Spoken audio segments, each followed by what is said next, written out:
اعوذ باللہ من الشیطان الرجیم، بسم اللہ الرحمن الرحیم۔ رب اشرح لی صدری ویسر لی امری واحلل عقدۃ من لسانی یفقہوا قولی۔ ریاض الصالحین حصہ اول، احادیث نبی صلی اللہ علیہ وسلم۔ حضرت ابو امامہ سدی بن ازلان رضی اللہ تعالیٰ عنہ سے روایت ہے کہ رسول اللہ صلی اللہ علیہ وسلم نے فرمایا، اے ابن آدم، اگر تو ضرورت سے زیادہ مال خرچ کر دے گا تو یہ تیرے لیے بہتر ہوگا، اور اگر تو اسے روک کر رکھے گا تو یہ تیرے لیے برا ہوگا، اور تجھے برابر روزی پر ملامت نہیں کی جائے گی، اور شروعات اپنے گھر والوں کے ساتھ کرو، اور اوپر والا ہاتھ نچلے ہاتھ سے بہتر ہے۔ مسلم شریف۔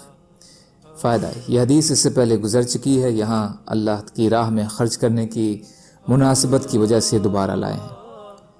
حضرت انس رضی اللہ تعالیٰ عنہ سے روایت ہے کہ رسول اللہ صلی اللہ علیہ وسلم نے اسلام کے نام پر یعنی نو مسلم کی طرف سے کسی چیز کا سوال کیا گیا تو آپ صلی اللہ علیہ وسلم نے وہ ضرور دی۔ ایک آدمی آپ صلی اللہ علیہ وسلم کے پاس آئے تو آپ صلی اللہ علیہ وسلم نے 2 پہاڑوں کے بیچ جتنی بکریاں تھیں اسے دے دیں۔ وہ اپنی قوم کے پاس گیا اور جا کر کہا، اے میری قوم، اسلام قبول کر لو، اس لیے کہ محمد صلی اللہ علیہ وسلم اس شخص کی طرح عطا کرتے ہیں جسے فاقے کا اندیشہ نہیں ہوتا۔ یقیناً ایک آدمی صرف دنیا حاصل کرنے کی غرض سے اسلام قبول کرتا ہے، لیکن تھوڑی وقت گزرتا ہے کہ اسلام اسے دنیا میں موجود تمام چیزوں سے زیادہ محبوب ہو جاتا ہے۔ مسلم شریف۔ فائدہ، اس میں نو مسلم کا دل رکھنے کے طور پر مال دینے کا جواز ہے تاکہ وہ اسلام پر پختہ ہو جائے۔ اس کا نتیجہ یہ ہوتا ہے کہ اگر شروع میں قبول اسلام میں دنیا حاصل کرنے کی نیت شامل ہوتی ہے تو تھوڑے وقت بعد یہ نیت دل سے نکل جاتی ہے اور وہ نہایت مخلص مسلمان بن جاتا ہے۔ اسی حکمت کی وجہ سے اللہ تعالیٰ نے مؤلف القلوب کو زکوٰۃ کی ایک مد بھی قرار دی ہے، یعنی زکوٰۃ کی رقم بھی اس مد پر خرچ کی جا سکتی ہے۔ احناف کے نزدیک اس مد پر خرچ کرنا اب جائز نہیں ہے، لیکن صحیح بات یہی ہے کہ اس مد پر قیامت تک زکوٰۃ کی رقم خرچ کرنا جائز ہے۔ آج بھی اس کی ضرورت ہے۔ اگر نو مسلموں کا دل رکھنے کا صحیح اہتمام ہو تو آج بھی اس کے فائدے ہم دیکھ سکتے ہیں۔ ہمارے اپنے ملک میں بھی اس مد پر خرچ کرنے کی کافی ضرورت ہے۔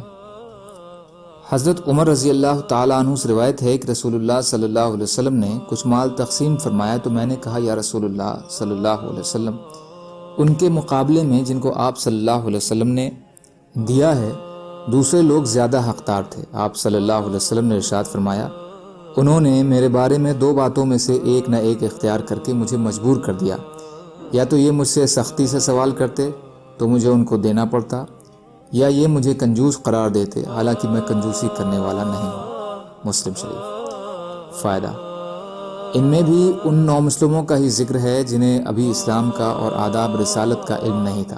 آپ اسی کم علمی اور ایمان کی کمزوری کے سبب ایسا رویہ اختیار کرتے جو رسالت کے انوچت تھا۔ اس چیز نے آپ صلی اللہ علیہ وسلم کو مجبور کر دیا کہ پہلے آپ صلی اللہ علیہ وسلم انہیں دیں تاکہ ان میں یہ کمزوریاں نہ ہوں۔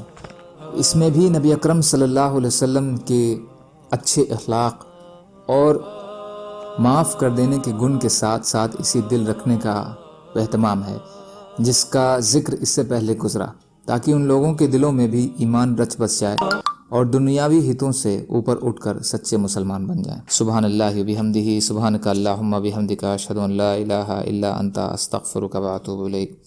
سبحان ربک رب العزت عما یصفون، وسلام علی المرسلین، والحمد للہ رب العالمین، برحمتک یا ارحم الراحمین، لا الہ الا اللہ، محمد رسول اللہ۔